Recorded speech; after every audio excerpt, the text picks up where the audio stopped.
Te sangran las encías y no sabes por qué. Las encías sangran por diversas razones, principalmente por inflamación. Hay dos enfermedades que tienes que conocer que son el 99% que provocan el sangrado de encías, que son la gingivitis y la periodontitis.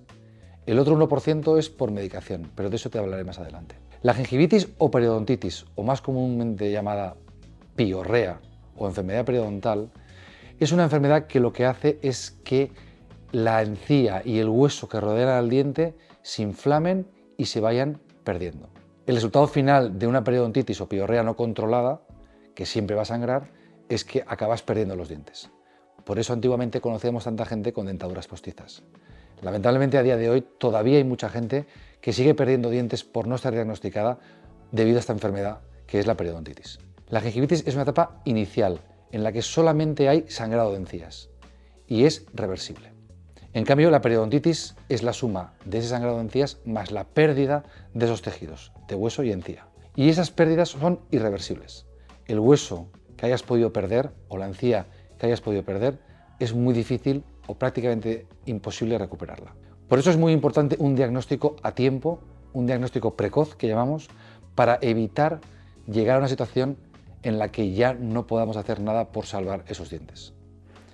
La enfermedad periodontal está causada por diferentes factores, que son predisposición personal, componente genético, es decir, que tengas familiares y antecedentes con esa enfermedad. Es muy fácil diagnosticarlo porque sabrás perfectamente si tus abuelos o incluso tus padres llevan dentadura postiza y a qué edad perdieron los dientes, en caso de que te suceda en tu familia. Por otro lado, la higiene personal. Tener una mala higiene bucal también provoca periodontitis. Y otro factor muy importante es el tabaco. Si te has fijado, nosotros como profesionales y tú como paciente solo podemos atacar dos vertientes, que son el tabaco y la higiene. Porque el componente genético, lamentablemente, no lo podemos controlar y la predisposición personal tampoco. Como te he dicho antes, los medicamentos también pueden provocar un sangrado de encías, pero en ningún caso van a provocar una periodontitis como tal. Los medicamentos tienen fácil solución, simplemente con cambiar la medicación o acudir a tu médico para que la cambie, se soluciona. ¿Por qué tanta población tiene periodontitis? Principalmente por el desconocimiento. La gran mayoría de pacientes que acuden a mi consulta desde hace más de 20 años, cuando les diagnosticamos la periodontitis, no tienen conocimiento o no sabían que la padecían. En la gran mayoría de casos son pacientes fumadores, porque el tabaco es vasoconstrictor. Vasoconstrictor quiere decir que hace que toda la sangre que circula por los huesos y las encías que rodean esos dientes no apenas circulen, disminuye el flujo sanguíneo. Por lo tanto, el tabaco lo que hace es enmascarar o esconder la enfermedad. Porque, como te he dicho, una de las características es el sangrado. Los pacientes que tienen periodontitis y sangran suelen acudir a consulta, pero los pacientes que tienen periodontitis y fuman, como no está el componente de sangrado que no les llama la atención, muchas veces pasa desapercibido. Por lo tanto, es muy importante no solo acudir al dentista cuando tienes un problema, en este caso como estamos hablando del sangrado, sino regularmente, porque te podemos ayudar a diagnosticar esa enfermedad. El problema es que esta enfermedad va más allá de la boca.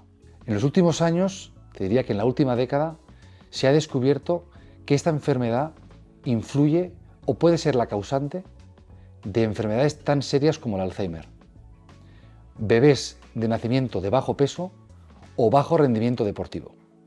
Y te voy a explicar por qué. Una periodontitis no controlada tiene probablemente la comunidad de bacterias más compleja que vive en nuestro cuerpo. Cuando esas bacterias están instaladas en la boca y ante una predisposición personal del paciente, esas bacterias viajan por el torrente sanguíneo, por una pequeña herida en boca o por una extracción, lo que pueden llegar a provocar son lesiones en articulaciones, lesiones cardiovasculares. Por lo tanto, es muy importante que la enfermedad periodontal sea diagnosticada y controlada, ya no solo por un tema de salud bucal en la que puedes perder tus dientes, sino también porque podrías tener problemas sistémicos, es decir, del cuerpo entero. Si crees que en el caso de perder los dientes los implantes son una solución, estás muy equivocado. Los implantes todavía son más susceptibles de sufrir periodontitis que los propios dientes, porque un implante es algo ajeno a tu cuerpo.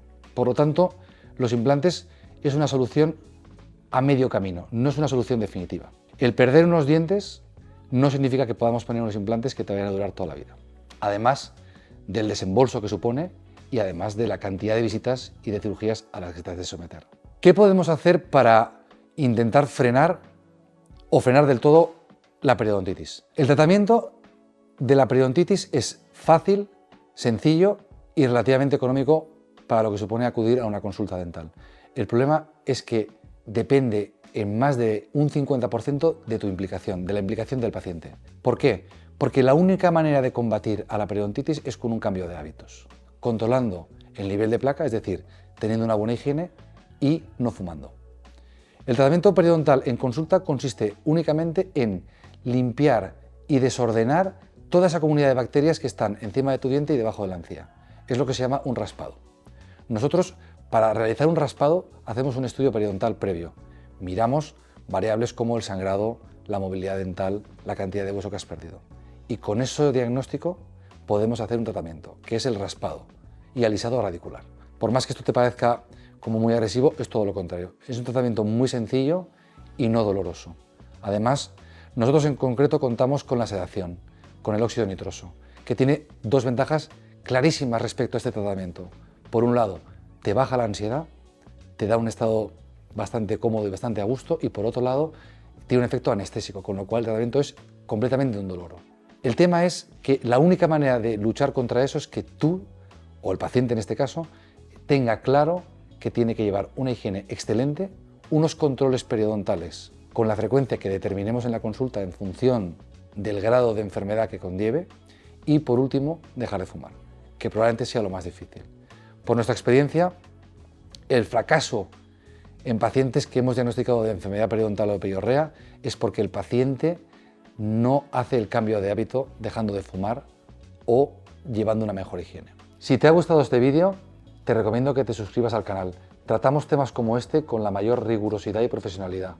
Y si conoces a alguien que pudiera tener este problema o algunos otros que hemos comentado en otros vídeos, anímale también a que nos visite.